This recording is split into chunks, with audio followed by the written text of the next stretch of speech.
हमारा प्रोग्राम ज़बरदस्त तरीके से कामयाब हुआ। जैसे ही वहाँ 1 लाख की भीड़ इकट्ठा हुई तो फिर इनकी ज़मीन नीचे से खिसक गई। सचिन पायलट 4 विधायक लेकर हरियाणा चला जाता है और सरकार गिर जाती है। तो क्या 9 विधायकों के पास में ताकत नहीं है कि 9 विधायक एक तरफ हो जाएं? अशोक गहलोत उनकी हर एक बात मानने के लिए तैयार है, पर उनके अंदर एक खलबली मच चुकी है कि दें तो किसको दें। उनकी ज़मीन खिसक चुकी है। और MIM को सब जानते हैं कि MIM की जो लीडरशिप है, बैरिस्टर असदुद्दीन ओवैसी साहब वो एक सच्चे और ईमानदार लीडर हैं। कितने सांसद कितनी पार्टियों से जाते हैं, कोई बसपा से है, कोई सपा से है, कोई कांग्रेस से है, कोई राजद से है, कोई शिवसेना से है, कोई किससे है, कोई शरद पवार की पार्टी से है, पर कोई बोलता नहीं, खामोश रहते हैं। चाहे NRC का मुद्दा हो, चाहे CA का मुद्दा हो, चाहे 3 तलाक का मुद्दा हो। सबसे बड़ी राजस्थान के अंदर शिव विधानसभा के अंदर सभा हुई थी। हमारा प्रोग्राम अच्छा हुआ था, बैरिस्टर साहब वहाँ आए थे और उसके बाद में लोगों में काफ़ी रुझान भी है और लोग हमसे कह भी रहे हैं कि इलेक्शन लड़ें। बाड़मेर की गर्मी के टेम्परेचर सबसे ज़्यादा गर्म रहते हैं, सबसे ज़्यादा ऊंचे रहते हैं, ये सबको पता है। उस टेम्परेचर के अंदर मैं रोज़े की हालत में 18 घंटा में रोज़े की हालत में था, प्यासा, मुझे रोज़ा खोलने नहीं दिया। कांग्रेस विधायक के चमचे, दलाल, मैं उनको दलाल कहता हूँ, चमचे कहता हूँ, उन चमचों ने पुलिस प्रशासन से सेटिंग करके 12 पुलिस वाले हथियार लेस और 2 लेडीज़ पुलिस इस तरीके से मेरे घर पे भेजा जैसे कोई मैं बड़ा टेररिस्ट हूँ या अपराधी हूँ, और फिर मुझे गिरफ्तार किया। राजस्थान में जयपुर के अंदर हवा महल विधानसभा से हमारे प्रदेश अध्यक्ष जमील खान साहब प्रत्याशी हैं और फतेहपुर विधानसभा से हमारे एडवोकेट जावेद अली खान साहब जो प्रभारी हैं वो वहाँ से प्रत्याशी हैं और इंशाअल्लाह हम वहाँ से कामयाब होंगे। और तीसरी सीट कामा भरतपुर जहाँ से हमारे इमरान नवाब साहब प्रत्याशी हैं और मेहनत कर रहे हैं। इसके अलावा भी कई सीटें फाइनल होने वाली हैं। बहुत कम वक्त तो बचा है चुनाव में, 25 नवंबर को वोटिंग होनी है। अभी 3 प्रत्याशियों का ऐलान पार्टी ने किया है। देरी क्यों हो रही है और किसका इंतज़ार किया जा रहा है और कितनी सीटों पर पार्टी जो है अपने प्रत्याशियों को उतार सकती है? देरी इसलिए हो रही है कि 1 साल हुआ है पार्टी को राजस्थान में आए हुए। हमारी राजस्थान में हर जगह मेहनत हो रही है पर कई जगह संगठन कमज़ोर हैं, इसलिए हम कमज़ोर संगठन होने के नाते वहाँ इलेक्शन नहीं लड़ रहे हैं। और जहाँ जहाँ हमारे संगठन मजबूत हैं वह पार्टी इलेक्शन लड़ेगी और इलेक्शन लड़ने के लिए हमारे प्रदेश अध्यक्ष साहब और राष्ट्रीय अध्यक्ष साहब हो जल्दी इसका फैसला लेंगे। अच्छा, कांग्रेस की यहाँ पर गवर्नमेंट है, इससे पहले बीजेपी की आपने देखी, तो ये बताइए कि जो यहाँ के मुस्लिम मतदाता हैं उनका रुझान कांग्रेस की तरफ ज़्यादा है। ओवैसी साहब ने जब राजस्थान में एंट्री मारी तो कांग्रेस ने तमाम इल्ज़ाम लगाए, चाहे वो आप ले लीजिए किसी भी स्टेट में ले लीजिए, तो यहाँ पर ये कहा जा रहा है कि जो है बीजेपी को लाने के लिए, कांग्रेस को ख़त्म करने के लिए ओवैसी ने यहाँ पर एंट्री मारी है। इसको आप कैसे देखते हैं?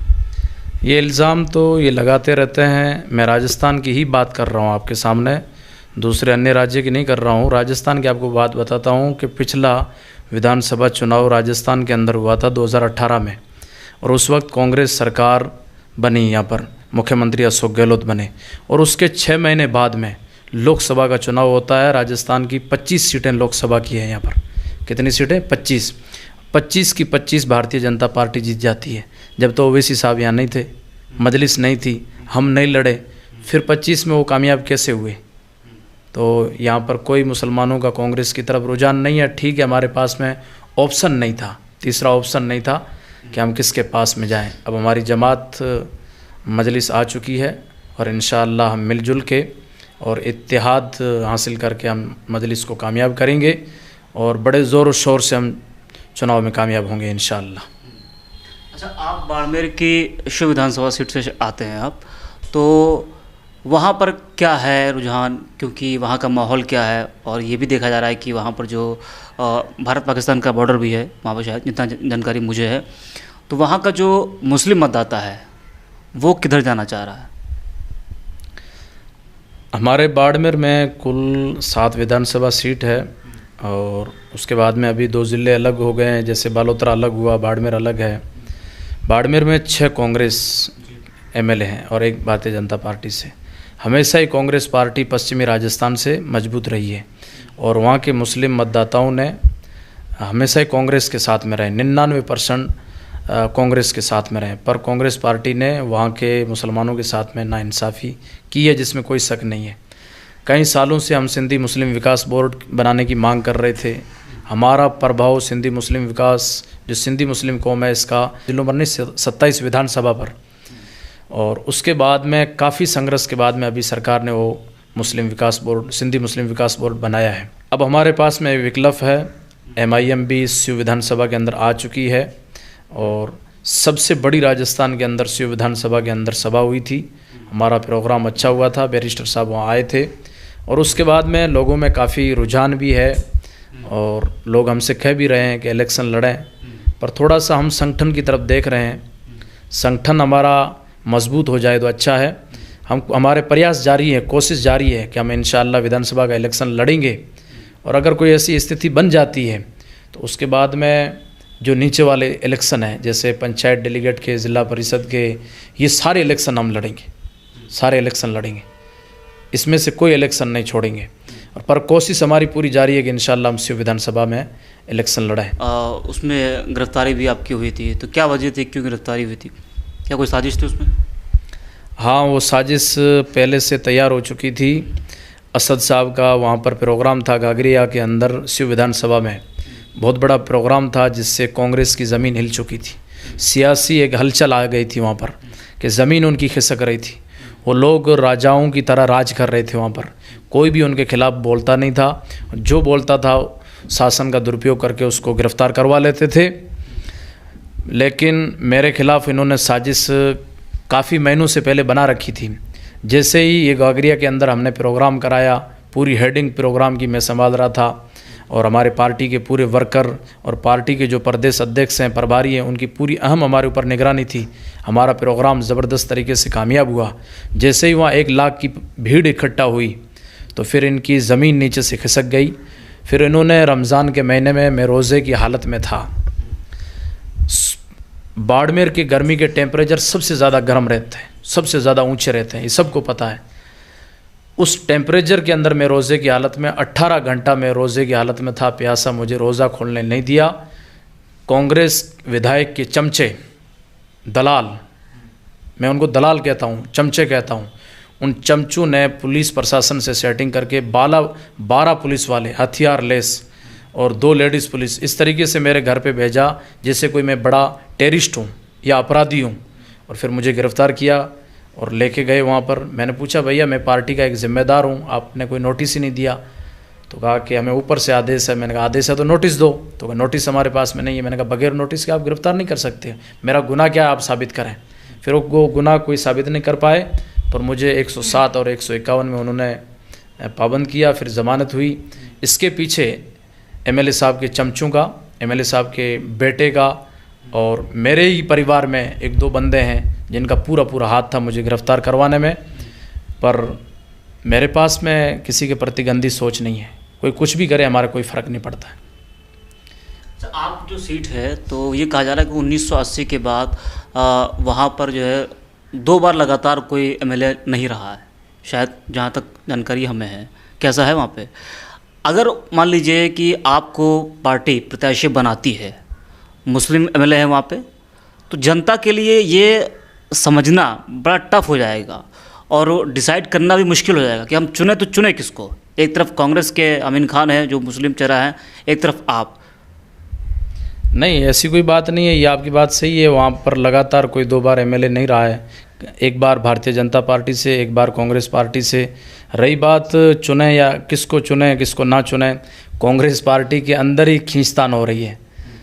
3 जने वहाँ से टिकट मांग रहे हैं। अमीन खान जी अपने बेटे के लिए टिकट मांग रहे थे और ख़ुद भी अपने लिए मांग कर रहे हैं। एक हाजी फ़तेह मोहम्मद खान है जो कांग्रेस पार्टी के ज़िला अध्यक्ष हैं, वो भी मांग रहे हैं। और पूर्व MLA जो इस दुनिया में नहीं रहे, चौटन विधानसभा के अब्दुल हादी जी, उनकी फैमिली से सम्मा बानो जो एक लेडीज़ है, मोहतरमा है, वो भी टिकट मांग रही है। तो अब ये वो उनकी पार्टी का मामला है, वो डिसाइड करेंगे। पर उनके अंदर एक खलबली मच चुकी है कि दें तो किसको दें, उनकी ज़मीन खिसक चुकी है। और MIM को सब जानते हैं कि MIM की जो लीडरशिप है, बैरिस्टर असदुद्दीन ओवैसी साहब, वो एक सच्चे और ईमानदार लीडर हैं और हक और हुकूक की लड़ाई लड़ रहे हैं। भारत के संविधान के दायरे में रहकर भारत के मुसलमानों की, दलितों की, शोषितों की, वंचितों की, अगड़ों की, पिछड़ों की, सबकी लड़ाई लड़ रहे हैं। भारत की लोकसभा में आपने देखा होगा कितने सांसद कितनी पार्टियों से जाते हैं। कोई बसपा से है, कोई सपा से है, कोई कांग्रेस से है, कोई राजद से है, कोई शिवसेना से है, कोई किससे है, कोई शरद पवार की पार्टी से है, पर कोई बोलता नहीं, खामोश रहते हैं। चाहे एनआरसी का मुद्दा हो, चाहे सीए का मुद्दा हो, चाहे 3 तलाक का मुद्दा हो, चाहे रोहित मेमुला का मामला हो, चाहे जुनैद नासिर की हत्या हो, चाहे अभी इकबाल खान को मारा गया हो, किसी की भी हत्या हो, अखलाक को मारा गया हो, पेलू की हत्या हो, मॉब लिंचिंग हो, इतने कोई भी मामला हो, कोई कुछ नहीं बोलता है। राजस्थान की विधानसभा में 9 मुसलमान थे, आपको पता होगा। 9 में से कोई भी मुसलमान, राजस्थान में 2-4 ऐसे वाक़े हो चुके हैं, पर 9 मुसलमानों में से कोई विधानसभा में खड़ा होकर बोलता नहीं है। फिर ये 9 विधायक काम किसके? हमने इनको चुना है, हम इनको वोट देते थे, इनको कामयाब करके राजस्थान की असेंबली में, विधानसभा में भेजते थे कि हमारे मसाइल उठाएं। ये पर सचिन पायलट 4 विधायक लेकर हरियाणा चला जाता है और सरकार गिर जाती है।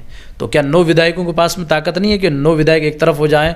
अशोक गहलोत उनकी हर एक बात मानने के लिए तैयार है, पर वो करते भी नहीं है, बिल्कुल खामोश बैठे हैं, गूंगे, बहरे, लूले, लंगड़े इस तरीके से बैठे हैं। ऐसे हमें लीडर नहीं चाहिए। आपने बोला कि हमारे मसाइल को उठाने वाला कोई नहीं है, ठीक। जुल्म हुआ यहाँ पर लोगों के ऊपर, जैसा कहना आपका, कोई बोलने वाला नहीं है। 9 विधायक मुस्लिम हैं, कोई बोलता नहीं है। अभी यहाँ पर देखा गया कि रोड रेज में इकबाल को मार दिया गया, इकबाल नाम था उसका, और नासिर जुनैद की हत्या हुई। पार्टी का ये कहना है कि एमआईएम का कि चाहे वो इकबाल की हत्या हो, नासिर जुनैद की हत्या हो, कांग्रेस का कोई स्टैंड नहीं रहा। कांग्रेस, ना ही कांग्रेस ने उनके परिवार से मुलाकात की, ना ही कांग्रेस का कोई लीडर उनको मदद उनके परिवार को पहुंचाई। क्या आपको लगता है कि 9 विधायकों पर दबाव है या फिर पार्टी के ऊपर दबाव है कोई? देखो, नासिर और जुनैद को गाय के नाम पे उनको ज़िंदा जला दिया गया और उनको मारने वाला आरोपी था। हाँ, उसने जलाया था, आरोपी था, मेन आरोपी वही है, ठीक है ना, मेन आरोपी वही है। उसके बाद में हमारे राष्ट्रीय अध्यक्ष पहली बार वहाँ पर जमील साहब, जावेद साहब, इमरान नवाब साहब वहाँ पहुँचे थे, और उसके 3 दिन बाद में मैं बाड़मेर से चलकर 1200 किलोमीटर का सफ़र करके घाटमी का गांव गया था। जुनैद और नासिर की फैमिली से मैं मिला था और वहाँ पर हमने कुछ मदद भी की थी। तो इस तरीके से ऐसी मॉब लिंचिंग होती है, लेकिन 9 मुसलमान विधायक हैं, उसमें से कोई वहाँ नहीं गया। वहाँ की एक मंत्री है। मदद तो कांग्रेस ने किया था ना उसमें। अच्छा, इकबाल की क्या मदद की? क्या मदद की? मुआवजा वगैरह कुछ ऐलान किया था। अच्छा, मुआवजे से एक जान की कीमत चुकाई जा सकती है क्या? नहीं, सरकार को ऑप्शन तो ये रहता है ना लास्ट में, अगर कुछ चला जाए। आचार संहिता लगने वाली थी, चुनावी माहौल था और इनको देना पड़ा। वो इसलिए दिया कि वोट बैंक थोड़ा सा बिखर जाएगा, सरकार बनाने के लिए और सरकार में आने के लिए काम किया। और वो असगर भाई, उनको मारा गया। पीआरपीएफ के जवानों ने ट्रेन के अंदर मारा, पीआरपीएफ के जवानों ने उनको मारा। 3 बंदे थे, जिसमें हमारे एक हिंदू भाई थे, 2 मुसलमान थे, और उसमें हैदराबाद का एक बंदा था। वहाँ की सरकार ने ऑल इंडिया मजलिस इत्तेहादुल मुस्लिमीन की तायद के ज़रिए से उनकी पूरी मदद की। मकान भी मिला, उनको नौकरी भी मिली, सब कुछ मिला। और यहाँ क्या मिला? जुनैद और नासिर को क्या मिला? और उनको क्या दिया? असगर को कुछ भी नहीं दिया। सरकार उनसे मिलने के लिए 9 मुसलमानों में से कोई भी नुमाइंदा उनके घर पे नहीं गया। बिल्कुल जाना चाहिए था। कांग्रेस के 9 विधायक हैं, उनको भी जाना चाहिए था, और भी कांग्रेस में सेकुलर ज़हन रखने वाले लोग हैं, उनको जाना चाहिए। मुख्यमंत्री खुद को जाना चाहिए। 40 सीटों पे हमारे प्रभाव है, हमारा मुसलमानों का। राजस्थान में 40 सीटें मुसलमानों का उस पर प्रभाव है, पर टिकट कितनों को देते हैं? 6 या 7 को। 6 को टिकट देते हैं, 2 निर्दलीय जीत के आते हैं, या बीएसपी से कोई जीत के आता है उसको ले लेते हैं। 40 टिकट मिलने चाहिए।